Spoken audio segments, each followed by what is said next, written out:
Open d'Australie, au terme d'un duel sublime en 4-7 face à Daniil Medvedev, 6-4, 6-7, 6-2, 6-3, Novak Djokovic s'est qualifié pour les quarts de finale à Melbourne. Le Serbe y retrouvera le Japonais Kei Nishikori. Daniil Medvedev avait promis une grosse opposition à Novak Djokovic en huitième de finale, et le Russe a tenu parole. C'est un combat de titan qu'il a livré face au numéro 1 mondial, à qui il a réussi à prendre un set mais pas plus. Exténué par une opposition qui a duré 3h15, ponctuée de multiples échanges à rallonge, Novak Djokovic a fini par s'imposer en 4-7, 6-4, 6-7-5, 6-2, 6-3, pour retrouver les quarts de finale à Melbourne, 3 ans après.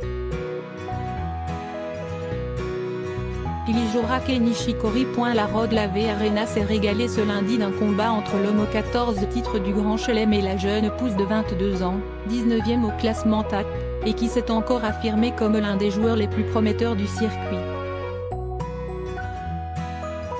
Nonchalant sur les derniers jeux du troisième set, il n'a pas manqué d'abnégation le reste de la rencontre.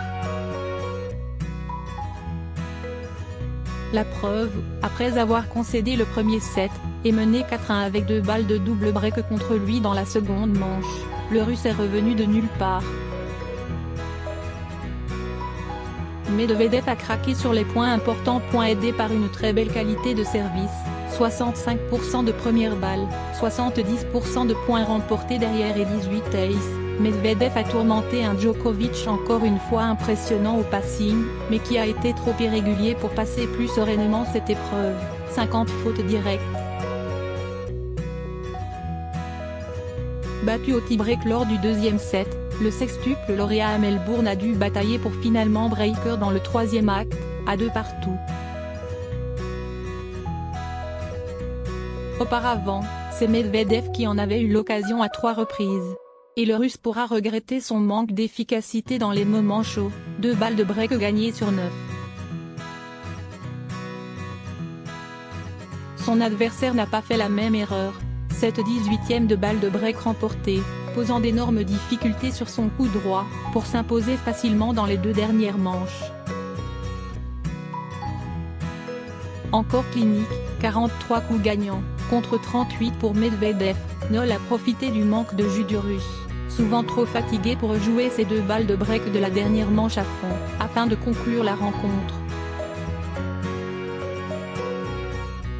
Mais c'est la tête haute que Medvedev a pu repartir du court, sous les applaudissements du public, malgré cette 3e défaite en autant de confrontations face aux Serbes. Marqué lui aussi physiquement par cette confrontation, Djokovic s'est encore montré redoutable, et peut se rassurer, son adversaire au prochain tour, Kei Nishikori, sort lui aussi d'un match marathon, de plus de 5 heures.